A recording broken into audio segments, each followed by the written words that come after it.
Good morning. My name is Rafael Carmona, Vice President of the Grand Campus African People's Association Club. I had the pleasure of hearing today's Black History Month keynote speaker, Dr. Molefi Kete Asante, when I attended my first DAP conference in October of 2016. The DAP conference is a conference that is committed to the education and upliftment of African people through Afrocentric scholarship. This conference made me feel like I was in a different world, an escape from harsh reality. I witnessed a utopia of beautiful, educated African people united with pride in their heritage and knowledge of self. Dr. Asante and his peers had made me think about the idea of Sankofa. Sankofa means to go back and get it. If we don't go back and reclaim our history to teach the next generation, then our history will be rewritten and gone forever. Dr. Asante is an activist, intellectual, who is the president of the Molefi Kete Asante Institute for Afrocentric Studies, professor and chair of the Department of Africology and African American Studies at Temple University in Philadelphia. He is one of the most prolific African scholars that has published 83 books, more than 500 articles, and is one of the most quoted living African authors, as well as one of the most distinguished thinkers in the African world. His works on African language, African history, multiculturalism, human culture, and philosophy have been cited and reviewed by many journals. Dr. Asante has been recognized as one of the 10 most widely cited African scholars. He has been recognized as one of the most influential leaders in education. He received his PhD from UCLA at the age of 26 and was appointed a full professor position by SUNY Buffalo at the age of 30. At Temple University, he created the first PhD program in African American Studies in 1988. He is the founder of the theory of Afrocentricity, and he will share his knowledge of this theory with us. It is a pleasure and honor to introduce Dr. Asante to Suffolk County Community College. Good morning. Hotep. I know a lot of people now, these days, on social media have a different understanding of Hotep than the classical understanding, but we'll talk about that too. But I just want to say to Christy and to all of you who have made this possible on this Black History Month celebration that I'm very happy to be at Suffolk for this occasion. I'm always happy to come to colleges, to universities, and places where people think and reflect and open their minds to the possibility of a new world in which we have understanding, full understanding, as much as we can, of all of human realities. So it's good, and I want to just thank you. I want to thank Raphael for his introduction and also for citing the Sheikh Anta Diop Conference, DIOP. He is the greatest African intellectual of the 20th century, and yet if you go to universities or colleges and you ask them to name 5 African intellectuals, you will find that most people cannot name 5 African intellectuals. Sheikh Anta Diop was Senegalese. He was a person who actually in 1973 took on the established historical order regarding the peopling of the continent of Africa. He's a major, major person, honored by UNESCO, by the United Nations during his lifetime. And I was fortunate as a young man to meet him and to learn from him. And so I have tried in my own life to carry out his mission of trying to teach African and African diasporan history and culture. And I just want to say a few words about that, and then I'll go directly into my PowerPoint. And I just also want to point out that my wife is here with me, and I'm so happy that she came up with me to Long Island to start this Black History Month celebration. Let me tell you something, tell you a story. I was born in Georgia. I grew up in Valdosta, Georgia, and in Nashville, Tennessee. And then I moved to Oklahoma, Texas, California, and then back east, beginning in Indiana, and then New York State, and now in Pennsylvania. And in between, I've spent time on the continent of Africa. I taught in Zimbabwe, and I did many other things. But all along the way, I thought always of the native peoples, the Native Americans, and I was thinking of them because as you travel throughout this country and you see how vast and beautiful it is, it always occurs to me there were people living here before the Europeans came and before the Africans came. Where is their history? Who are these people upon whose graves we walk? These are the things that struck me. I mean, and they still strike me. I mean, who looked at this river before I looked at it? 500 years ago, 1,000 years ago, they saw this stream. They saw the sea. Who are these people? And then it always brings me back to what I always say is a sort of a personal, collective story. It goes back and forth, personal and collective. Who are the Africans who are here? Where do they come from? What are their ethnic backgrounds? There were more than 100 different African nations that were brought to this country. Who are these people? And then when you ask students at all the universities, I did this at Harvard, I've done it at Yale, I did do this, name me 5 African ethnic groups that were brought to America. And they could hardly name one. And then if you ask, name me 5 European ethnic groups that came to America, they could name 35. Why is that? How could that be? That if you ask this question, I could tell you right off, the immigrants that came from Europe, Italian, Polish, English, French, German, Norwegian. But if I ask that question about Africans, I say, well, where do these people come from? And rarely do you get people who are able to say Wolof, Mandinka, Yoruba, Igbo, Asante, Fante, Ga, Ewe. That's who Africans in the diaspora are. But even Africans do not know that. So what's the problem? It's education. It's how you educated, what you are acculturated to, what you hear every day. The African people who came to America through the slave trade, and even if we came here before the slave trade, we came from nations that had their own language, their concepts of the divine and the sacred,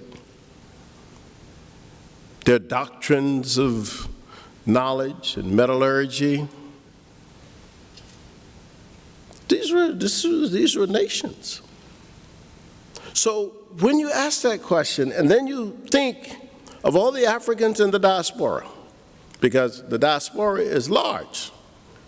It is a diaspora that you can say from Canada, to the Africans came to Canada, to the US, to the more than 400 villages in Mexico that are African villages. Most people forget about Mexico's African heritage, but after all, Mexico is in the Americas. The slave trade was through all the Americas. You think about what they call Central America, Nicaragua, Bluefields area, Costa Rica, the Limon area,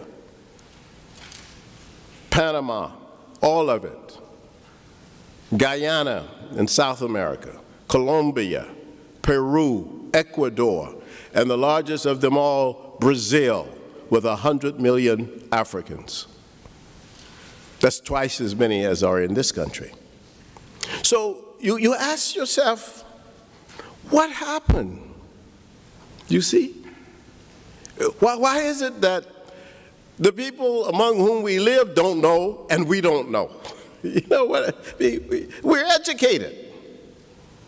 But if our education doesn't at least let us know our current realities, we are really miseducated. And our orientations are wrong. So when I developed Afrocentricity, I was teaching at the State University of New York in Buffalo. And it was the winter of 1977, one of the worst winters in Buffalo. We had a blizzard, a major blizzard that lasted for about 5 days in Buffalo. And I started reflecting and thinking about the condition of African people and about the knowledge about African people in America. And it occurred to me that one of the things that is fundamental is that when we were taken from the continent of Africa and brought here on the slave ships, we were taken off of all of our terms. Here's what I mean. To a large extent, we lost our religion. We lost much of our language. We lost much of the knowledge that had accrued on the continent of Africa for thousands of years. We lost our connection with ancestry. We were taken totally off of turn. We even lost our concept of what was beautiful and what was good, because we saw so much that was not good and not beautiful. And we could not really understand what had happened to us.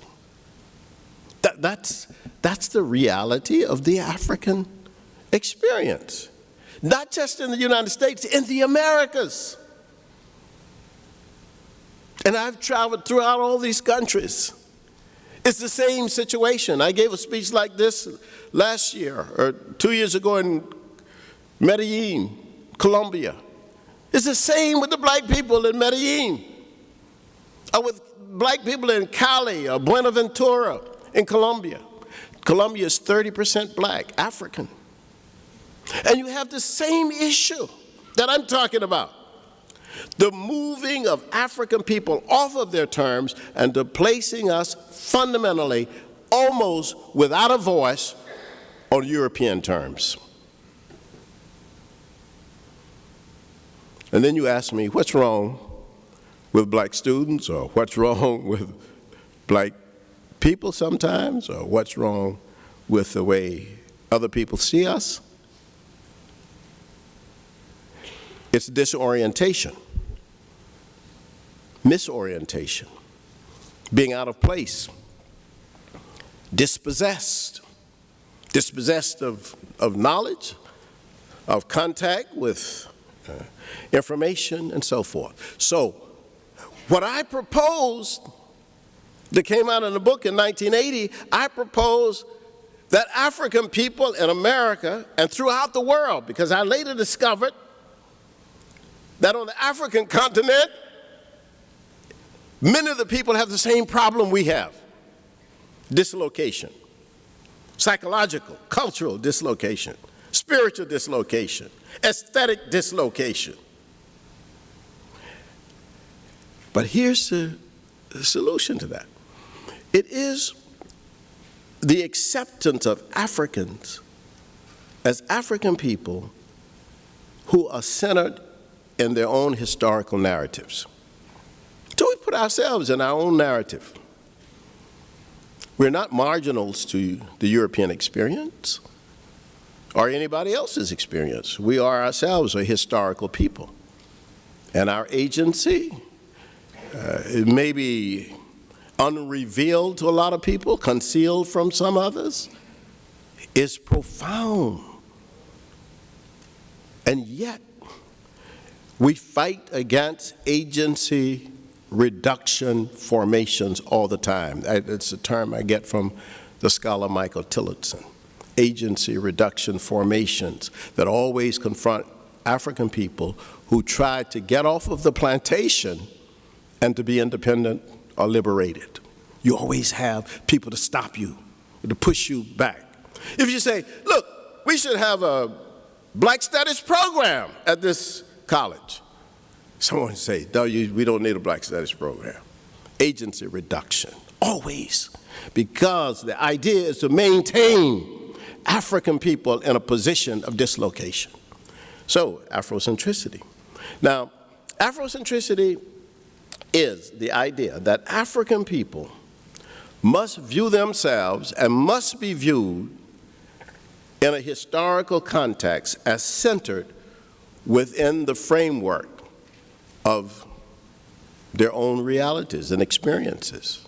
That is all it is. It's a simple idea. It's not against anybody. There are a lot of people against Afrocentricity, but I'll tell you about that in a minute. But it's not against anybody.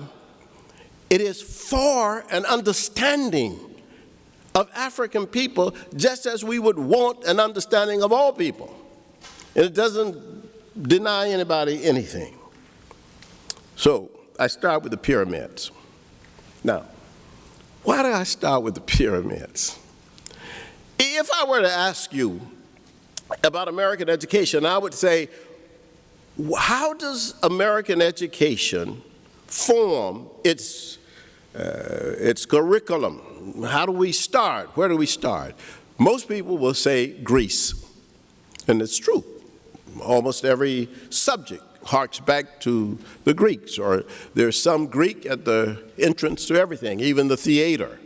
You see? I mean, all that. We say, well, the Greeks did this and the Greeks did that. But it's always people who do not truly and fully understand history that would give us these answers, you see. And I'm not going to contest them now, but I will talk about them a little bit later. But here's the problem. We start with a discussion of Homer,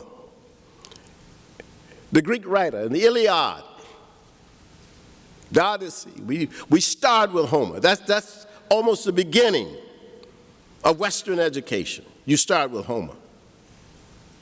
But when did Homer live? This is a chronological question. What is the period of Homer's existence?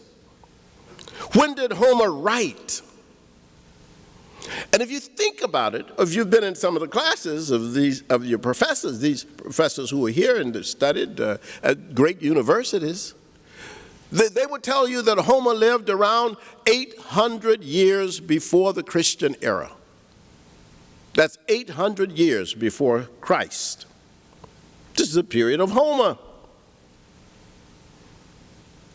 800 years before Homer, before Christ. But when were the pyramids built? The pyramid age starts 2,000 years before Homer. You think about that. We start our education, our curriculum, with a discussion of Homer and the Greeks and the Iliad, Troy and Helen, Achilles. Why don't we start with the pyramids?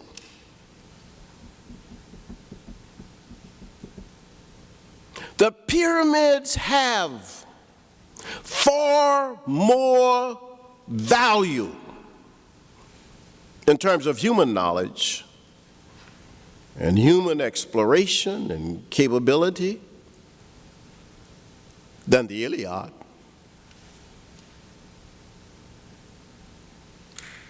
So Africans have been moved off of terms completely. In fact, the whole world has been moved off of terms by Western exclusive ideologies. See? 2,800 years before Christ, 2,000 years before Homer, black people built the pyramids in Africa. No pyramids built anywhere else at that time. 106 pyramids built in Kemet that the Greeks later called Egypt. 200 pyramids built in Sudan, in Nubia. This is a historical fact. This is a fact. But it doesn't figure in my elementary education. It didn't figure in my high school education. And when I went to community college in Texas, it didn't figure in my community college education. And when I finished UCLA, it didn't figure in my graduate education. So how did I get this information? I had to be a guerrilla. I had to find the information wherever I could. And then I had to organize it and put it together. And that's why I write so much. There's so much to say that has not been said, and there's so much to refute that has been said. You can't claim that Africa is a continent of darkness when Africa gave the world its first light. When all humanity is from the continent of Africa, the origin of the human race is Africa. All 7 billion people in the world today can trace their ancestry to the continent. They're through DNA. That's a fact. That's a scientific fact. Early civilizations are Nile Valley civilizations. It's a historical fact. The origin of writing in Kemet. And this is long before the Arabs came to Egypt. The Arabs got to Egypt in the 7th century AD, this era, Christian era, 639 AD is when General El-Az came from Arabia into Egypt, into Africa. And then we get, of course, the occupation of the army and, of course, the invasion of Arabs into Africa.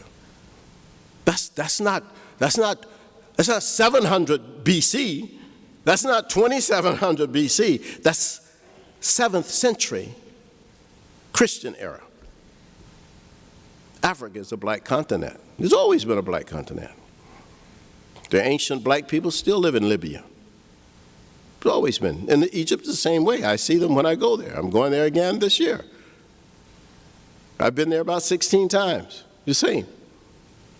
So when you raise these questions and you look at this, you ask yourself, so what do they teach us, the pyramids? And they taught us a lot about astronomy. They taught us a lot about construction, masonry. They taught us a lot about biology, because the mummification of the kings that went into the pyramids was an extensive laboratory, you see, of knowledge. So Afrocentricity, I start there. That's my fundamental start. So this paradigm seeks to locate or relocate African phenomena, things that Africans do, all African experiences, within the context of African agency. That we're not just observers to history, we do things, we have done things. And so that's the beginning of that. And I raise a question that some of you may have know this name, York. But I asked the question, who was York? Just as an example, right? Who was York? And when you ask that question, people say, well, which York? What York, right? And you say, the York that went, traveled across the continent with Lewis and Clark. So I didn't know there was a York. York figures big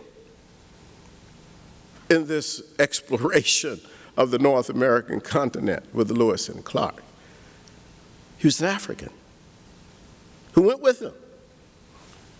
2 white guys, this black guy, York. The Afrocentrists asked the question, why has York been lost? See, this is an Afrocentric question. For me, as an African intellectual and scholar, when I read the story of Lewis and Clark and I read all the exploits of York, who obviously either could not write or did not write, but Lewis and Clark, they wrote. They wrote about how York saved them from a bear, how York was an intermediary with the native peoples, how York learned the language of the natives as they traveled throughout North America. And so, as an Afrocentric intellectual, my question is, where is the agency of York? But the only way I find his agency, since he did not write, is through what the white people wrote about him. But if they wrote about him, I want to see that emerge. You see? So, in our PhD program at Temple University, which is the first PhD program in Africology and African American Studies, these are the kind of questions that we ask our students to explore. What did York do? What's his response to his reality?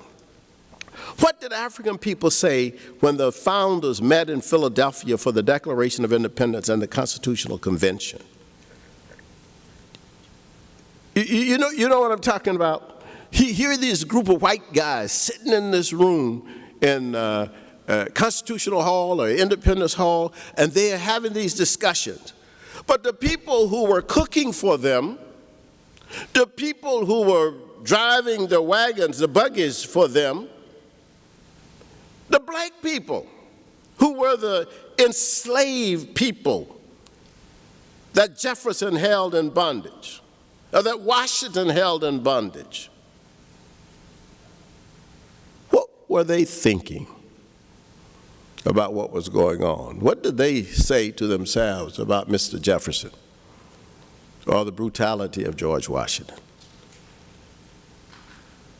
That's an Afrocentric question. You see? You see how we explore? That's the meaning of this notion of Afrocentric inquiry. We have students from all over the world come to Temple just to study the Afrocentric technique. They come from Bangladesh, they come from Germany, they come from Holland, they come from China, Japan, and many African countries. Because we don't want to study African American history from a European point of view. We want to understand what African people thought. And what did they write? What did they say? How do you get to their experiences? That's Afrocentric. So why should people be scared of that? This is a funny question. Like, wait a minute. Why? What's the problem here? And remember, they're not just white people who are scared of it. They're black people who are scared of it. They say, oh, that Molefi Asante is an Afrocentrist, and I'm not that. I go to church on Sundays, and my parents told me not to even listen to that black stuff. There are black people like that. And you wonder why. It's education. It's a lack of education. It's miseducation.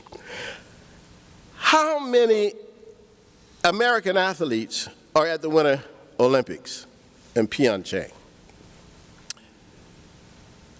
There are 244. Why did the Fox News executive vice president John Moody say that the U.S. Olympics Committee seemed to want a team that was darker, gayer, and different? And then I asked myself, how many black people on the team? There are 244. You know how many black people on the team? 10. You know how many expressly gay people on the team? 2. What's his problem? How does he come to see this as a big problem that the American team at the Winter Olympics is, you know, and I guess it's different. I didn't even ask what he meant by different unless he just meant the Asians. But it's a crazy, crazy world because there are people who have this tunnel vision about human reality. That's John Moody, the executive from Fox. Now, there's another term that, as I'm talking about Afrocentricity, let me just mention this term, Africanity. Africanity is different from Afrocentricity. Africanity is, it would be fashions. I'm wearing an African shirt, for example. That's an I would say Africanity. The way I wear my hair may be African style. That's Africanity. Africanity does not mean that you are conscious. Sometimes you're not conscious. Sometimes people wear African clothes and stuff. That doesn't mean they're conscious of anything about their history or culture. Sometimes it is an expression of it, right? So how do you separate it? Afrocentricity is a conscious understanding of the role that African people play now and have played in history. It's a conscious thing. Because people can live on the continent of Africa itself and not be Afrocentric. Just by living in Africa doesn't make you Afrocentric. You can be a colonized African living in Nigeria. You can be a disoriented African living in Kenya. And I taught in Zimbabwe, and I met many disoriented and dislocated Africans living in Zimbabwe. So that place has, in terms of location, geographical, has nothing to do with it. Eurocentricity is a perspective that asserts a particular idea as universal. This is seen in many cultural and political and scientific developments. It creates insanity in Africans who seek to join this model. People like Judge Clarence Thomas, Marina da Silva, Clarence Walker, and so on. Now, let me just tell you what I mean by this. There should be nothing wrong with Eurocentricity because European people should have ideas, examples, concepts that come out of the European experience. And they do. They should. That's normal. It's a cultural thing. It's the way we develop and so forth. However, what has happened to Eurocentricity is that it has become, in many respects, an imposition on everybody else as if it is the only way to look at the world. This imposition is an ethnocentric idea. It's an idea that valorizes the European experience above all other experiences and claims, maybe not overtly, but in its actions, that it is universal. That the way white people do things right, the way other people do things wrong. That is taking all the space to cover all the grounds. This is the way it should be done. Why do you do it that way? And in China? This is the way it should be done. Why do you do it that way in India? This is the way it should be done. Why do you do it that way in Africa? This is the way it should be done, you see?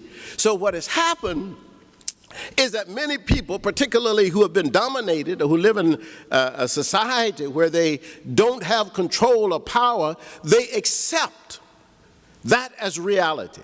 That is a universal thing. European experience is universal. However the Europeans said, then that is what should be done. This is seen in almost everything. Let me just raise this question with you. Do you imagine that the Africans who built the civilizations along the Nile River never named the stars? Then you ask the question, why are all the names now given by Europeans? Didn't the Africans have a way of naming the days of the week? Then why we get them European, you see? So the Afrocentricist says, wait a minute, there were Chinese scientists who did fireworks long before Europe. Who elevates the Chinese? At least in this notion of Western universalism, it is that is our fundamental issue and problem, you see. So how do you grapple with that in an intellectual way? This is what the Afrocentricity is about. Our main assumptions are these, and I'll be quick. I don't know what time I have time. I'm sure, Christy, you would tell me what time. Give me about 5 or 10 minutes to wind down, huh? Okay. African cultures have certain common elements, and I'll just do these quickly. Ancestral reverence, burial of the dead, extensive greeting behavior, xenophilia, loving of strangers. This is African cultural form. Wherever you go on the continent, it's the same. Whether you're white, black, Arab, Asian, you go on the continent, we greet you. That is the African continental value. It's a value that if a person has been traveling, you give them water. That is an African, all over the continent. No difference. Throughout the continent of Africa, you have the same sense of humanity, that we are, in fact, all of human society. African origin of humanity and civilization, that's another assumption we make. All economic events are related to culture and location. That's another assumption we make. And Afrocentricity is itself a fundamental critique of domination. That's what it is. And I think that the element of it as a critique of Eurocentricity and any other imposition on African people is itself a contribution to human knowledge. Classical cultures are always examples. I always tell people that for Europe, Greece and Rome are key civilizations. For Asia, China and India are key civilizations. These civilizations open the door to other civilizations in that region. And for Africa, Egypt, Nubia, and Ethiopia opened the door to all African civilization. If you ask anything, whether you ask about language or greetings or whatever, I introduce you to this notion of Hotep, which is a word that comes from those of us who teach the ancient language of Kemet. We teach the language of Kemet, and Hotep is a greeting. It's just a form of greeting. And it's just like you would say shalom or assalamu alaikum. We say Hotep. It's a fundamental African greeting. It's an old greeting. And it means to be at peace or to be satisfied. It comes in a variation of names of the deities, like Amenhotep, which was the name of a king, you see, or Ptahhotep, which was the name of an ancient philosopher. So all these are, so this is a part of that culture that, in a sense, we have recovered by digging deeper than what we were taught when we were students. And now we have students getting PhDs who understand this. And it's a very powerful, liberating force. So Egypt and Nubia and Ethiopia are to Africa as Greece and Rome are to Europe. That is a way to sort of structure this in your mind and to ask questions about classical Africa, which is the cradle of African and world civilization. Orientation to data and agency. Let me just tell you basically what this means. This means that facts and information and data, that's important, but that's not so much what I'm talking about. I'm talking about how do we orient ourselves toward these facts, toward that information, toward that data. Let me give you just one fact. We know that there is an ocean on the eastern side of the continent of Africa. It's called the Indian Ocean. We know that there is an ocean on the western side of Africa. It's called the Atlantic Ocean. Question is, how do they get those names? Africa is the largest continent facing both oceans. It used to be, the one on the east used to be called the Ethiopian Ocean. That was what it was called, the Ethiopian. There's some old maps that still have that. But the Africans always understood the one on the west as the ocean of Abibaman. That was, so how do we get these different realities? How is it that Africans are moved off of their terms? Now they can't speak from their terms. You see? So that is the question. So what is the African agency in any situation? What is our condition now and so forth? The meaning of this is discovering the centered place of the African in literature and history and psychology, which we call Saku, in religion. Location is the metaphor of analysis. So, for example, someone asked me, can a white person teach African American history? I said, it depends on where the white person is coming from. Where is he located? If you're located in a place where you understand that African people ought to be given primacy in their own historical narrative, then yes, a white person can teach it. But if you're going to try to teach African American history from a Eurocentric standpoint, then what's going to happen is that you're going to valorize most often European history. And that's not what African history ought to be. I should not pick up a book on African history and read, for example, that David Livingstone was the greatest person who ever lived in Southern Africa. That doesn't make sense. But there are history books that do that. So that's the problem. So how do you change that? You change that by demonstrating the tremendous heroics and values and activities of the people who lived in that region, you see? How we can be trapped by language and symbols. When you hear someone say universal man, that's a problem. It's not just a problem Afrocentrically, but it's a problem of gender, but it's a big problem. When someone talks about the foundations of the Middle Ages, and this is one of the things that struck me sitting in my classes in college. People talk about the Middle Ages as if that nothing was going on in Africa. Can you imagine? You're hearing these discussions as an African student about the knights and, and all this stuff, and you're saying, wait, this is the 1400s. What's going on in Africa? Well, yeah, absolutely, right, of course. We know that, right? So that means, I don't know whether you got that at the Suffolk, you may have got it somewhere else, but you got it right. It's true. You say, wait a minute. I'm sitting in this class, and this European-oriented professor, maybe black or white, is teaching me about the Middle Ages as if there are no other Middle Ages. That is crazy. You have to ask yourself, and that's where the insanity comes from. Black people say, oh, wait a minute, I know there's something going on in Africa. I don't know what it is, but there must be something going on somewhere else in the world, right? That's where the Afrocentric idea comes in. It says, wait a minute, there are things going on in Asia in the 1400s. I mean, China is not just sitting over there doing nothing. Neither is India. So what we ask, and this is why, in a sense, I see this as a powerful way to try to understand reality is to open up our minds to knowledge so that we all understand that we all bring things to the table of humanity. There's not just one plate on the table. There are many plates that can be put, but we must allow them. So when we say modern language departments, what do we mean by that?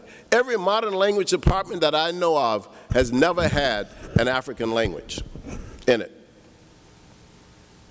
They don't teach Zulu, they don't teach Yoruba, they don't teach Swahili, they don't teach Wolof, Hausa.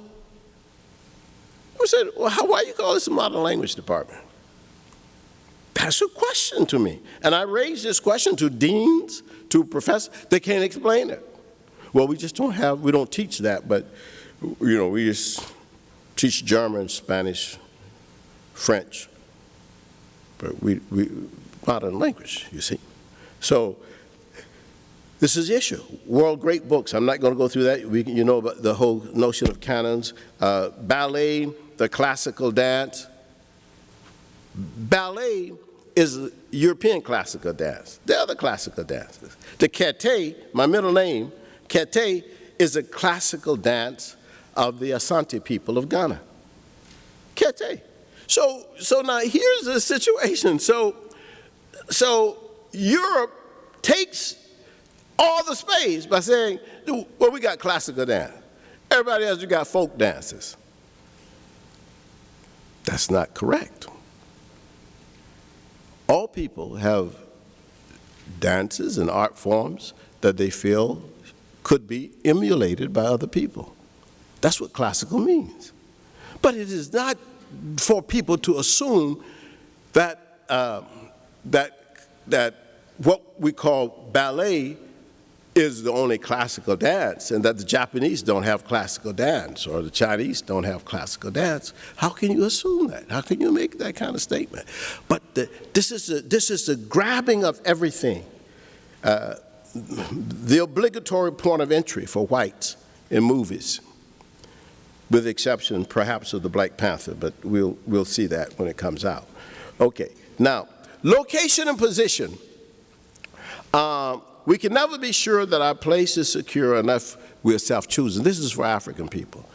African people must be able to, at least in a class, take a class on mathematics. The first calculator in the world was an African calculator. 48,000 years ago, the Africans in Swazi, the Swazi people, created the Limbombo bone calculator. 28,000 years ago, another African people, the Ishonge people of Congo, created the Ishongo bone calculator. This is mathematical history. But I'm sitting in the class as an African student. I don't know Ishonge. I don't know Swazi. My teacher obviously doesn't know it. So I'm sitting up in there as if I have to go get something which is already a part of my heritage. That's crazy. That's where you get insanity. You see? That's crazy. Because we don't know. That's why you've been shut out away from that, okay? But knowing the concept of place helps us to determine argument, logic, and so forth. Elements of place, I don't have time to go through these: history, mythology, ethos, and motif. Afrocentricity is an orientation to data, like Marxist theory, deconstruction theory, development theory, or post-colonial theory. It is not data itself, it's an orientation to data, how you look at it. It's a perspective on it, you see. And I always say this: who criticizes Afrocentricity? Some white scholars. They say, well, it's anti-white. Some black scholars, they say it's all about Africa, not about America. Some liberals, they say it's too collective, it's not individual enough. Most Marxists, they say it's about culture and it's not about class. All conservatives, they say it's radical, it's going to destroy our value system. All reactionaries, they say it's too progressive, because we need to go back to the status quo ante. And then all black conservatives, they say it's separatist. And they say it's separatist because their location most often is inside the Eurocentric framework, and they cannot imagine that African people could be off of the plantation. So it's normally criticized because it's a new departure in analysis.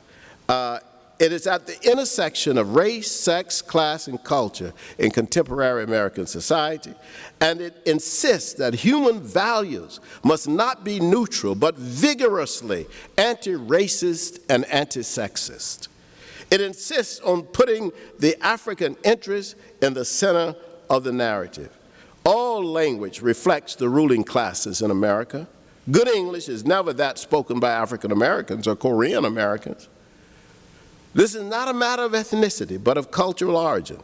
African language is the creativity of American speech. And I always say this, that I believe that the most fundamental contribution that African Americans have made to this society, well, there are two really, music and speech. Because it's in those categories that you see the creativity of all these 100 different African ethnic groups coming together and being able to speak with each other, because the Igbo and the Yoruba and the Wolof and the Asante do not speak the same languages. And yet when we came together in America, we had to learn to understand each other, and then we had to learn to speak to the European overseer. That's just like if you had French, Swedish, Polish, German, and Italians on a plantation, and their overseer was a Chinese. And they have to learn to speak with each other, and then they have to learn to speak with the Chinese. That was what confronted Africans when we came to this continent. Power determines the condition for interpretation of reality. Buffalo Soldiers in the American West, I always talk about the Buffalo Soldiers because even though that was, they were important for the Civil War, they were used for purposes of fighting with the native peoples. Crispus Attucks, who was the first person to die in the Boston Massacre, this black man, Crispus Attucks, was supporting the Americans, but there were black people, more than 3,000, who fought on the side of the British, who fought as loyalists to the government of Britain against the American colonists. And those black people were rescued in New York City and taken to Halifax, Nova Scotia. They're still up there, some of the descendants. And then the Alamo, this is talking about history and power. The Alamo, when it was seized in 1835 by the Texans, it was Mexico. That was Mexico property. It was not American property they seized. And then, of course, then it was retaken by the Mexicans under Santa Anna. And then, of course, in 1836, you get the settlers under Sam Houston fighting to take it back. But Mexico, I mean, can you imagine Mexico lost in the war with the U.S.? It lost almost half of its territory. I mean, Texas was Mexico. New Mexico was Mexico. Arizona was Mexico. California was Mexico. All this was Mexican territory, which was lost to the United States. And the United States, of course, invaded and took over their territory. Until the lion learns to write, the hunter will always be a hero. That is the lesson of Afrocentricity. Thank you very much. I appreciate it.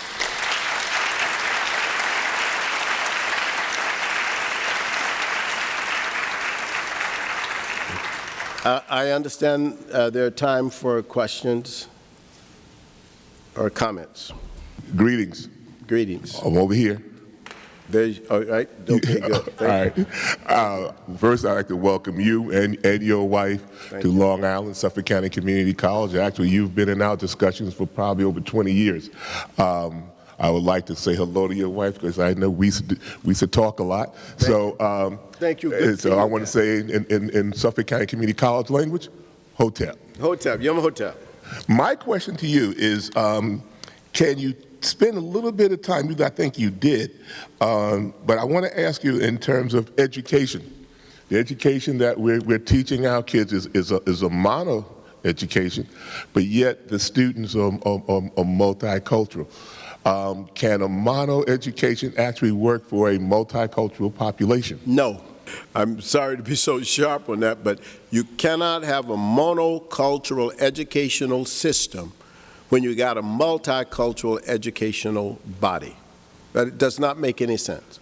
It is domination, it is hegemony, it is an imposition on other people, and I think that the best way to contemplate any kind of educational experience in this country, which is multicultural and will be multicultural for the foreseeable future, regardless of what Trump does and what he thinks. It's a multicultural country. And if you got a multicultural country, you've got to figure out how to teach in a way that does not negate the cultural experiences of the other person sitting in the classroom. You got to do that. It's fundamental. Thank you. Thank you, sir. Thank you, Molefi Asante, for coming to Suffolk to speak. I had two questions. Well, the first one was about language and education. You answered the first one. My second question is, how do I engage my peers in political thought that's more Afrocentric and not the Eurocentric? Thank you very much for asking that question. I know him. He's the guy who walked me over here to the building. Thank you, Victor. Here's how you do it. I think at least one of the ways that you can do it in terms of engaging your peers. I had a good friend. He is a historical personality, Kwame Ture, who used to give one answer to that question over and over again. He says, you must organize. Organize, organize. That's the solution to working with your peers. Now, there are a number of organizations that I would certainly hope you would be interested in, and I can share that with you later, but the Afrocentricity International is an organization that has chapters around the world.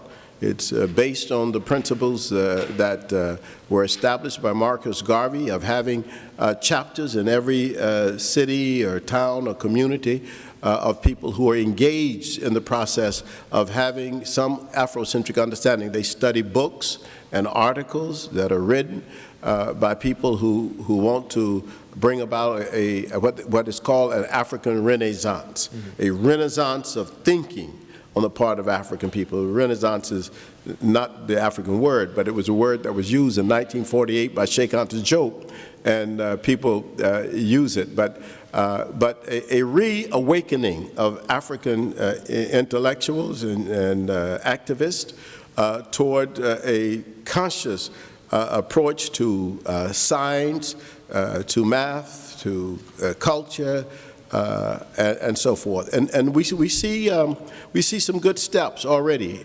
Internationally, things are happening. The African nations, for example, have just decided to have a common market throughout the continent where they're going to lower tariffs for all the nations. They're going to try to get rid of visas. You're traveling between South Africa and Ghana. Why should you need a visa and so forth? Yeah, like the African passports? Pardon? Like just one passport, nice. Africa. It would be Africa. You have a passport for Africa. That's a continent that where you can put the U.S., the 48 states of the U.S. can go inside Africa 4 times. That's how big it is. It's a massive continent. And so people are finally and the biggest intellectual movement is Afrocentricity, by the way, in Africa. I mean, I'm a university professor at the University of South Africa. As a professor extraordinarius, where I read dissertations and do work for them. And South Africa is probably the leading Afrocentric thinking nation in Africa, because they're thinking, after so many years of apartheid, you know, what have our ancestors said? Because the white minority government gave them the impression black people never thought of anything. So now they're recovering all this information and knowledge and so on. And I think in Black American, African American community, it's happening. It's happening in Jamaica, in the Caribbean. It's an awakening, because people are asking Afrocentric questions. And we should have asked these questions a long time ago, but we're now doing it. But I like the fact that the young people are asking it. If you listen to some of the rap music, you know, they're conscious. There's a lot of conscious people. So this is you know, they could be, and maybe they could be a little more conscious in some ways. But Lamar is trying to do his best, and some other people are trying to do some things. All right. All right. Thank you.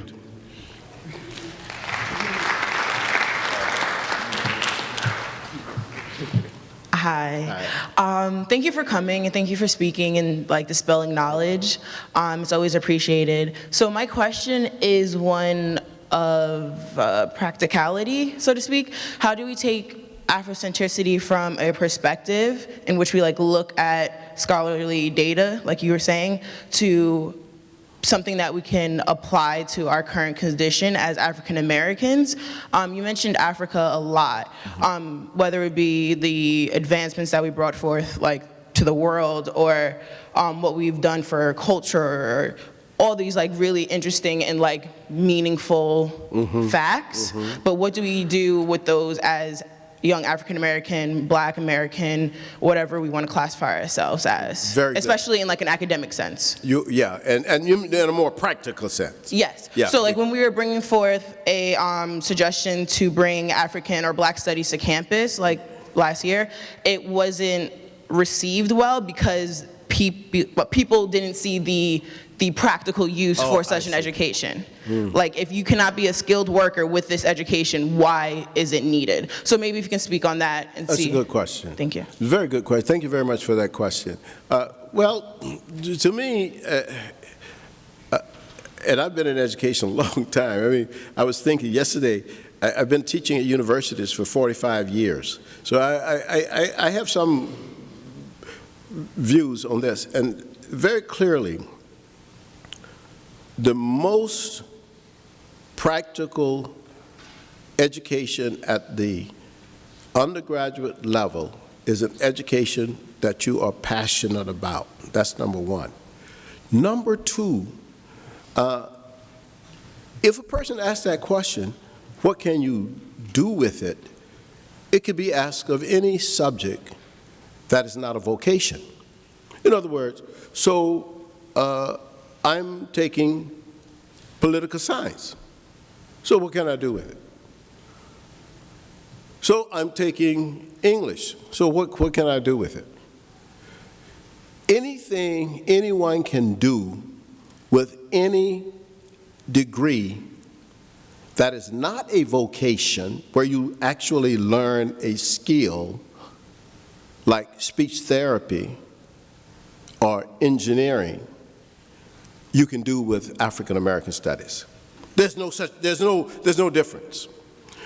Any job they can get, if you are studying sociology, if you're studying sociology, it doesn't make you a better employee than a person who is studying African American studies.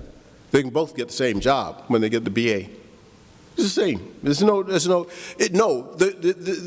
Always what I've seen, the agency reduction for not having Black studies is most often a resource allocation problem. They don't want to take resources from other departments to create a Black studies program. But there's no reason why a college like this should not have 3 or 4 people who are dedicated to African American studies. Why should it? I mean, what is the problem? I don't understand the problem. It's not a problem. It is a will to do it. If a university has a will, one of the most beautiful things, let me just tell you this is a true story. When I first went to Temple to create the PhD program, I was head of the communication department at Buffalo. It was a large department. I was the first African-American ever running that department. I ran that department until I got the offer to come to Temple. And the president was Peter Leokoros. He was a second-generation Greek. He said, I want you to come to Temple, and I want you to build the best department of African-American studies in the nation, because at a university like this, which we're a big urban university, 35,000 students, at that time 19% African-American, he said, we should have the best program. So let's build the best. So his will, the will of your president, I don't know, I don't, Mr. President or Sister President, Miss President, if you were here, I'm not talking about you, I just don't know. But it is the will of the administration, working with the deans and working with the faculty to make this happen. It can happen anytime. So I'm sorry it takes so long to answer. No, that's fine. I like it. Thank you. I have another question. It's more so agree or disagree type of situation. Okay. So from the little studies I've done, not like a scholar or anything yet, but it's speaking into existence, right? The way I view this, and definitely in an academic sense, that our education from K through practically now, when it comes to perspective and theory-based education, it has a purpose of building an individual from the inside out. So what we learn and what we digest in these books, and if it comes from a perspective that does not include our greatness, we are then not great, because we're kind of invisible and behind the eight ball in every sense of that phrase. Of course. So when you're speaking of the importance of Afrocentricity, I just want everyone to leave with that. But do you agree with that? I agree with that. Okay. Sure, absolutely. You should be planning to go to Temple. Yeah. Any other questions? Thank y'all very much. Thank you.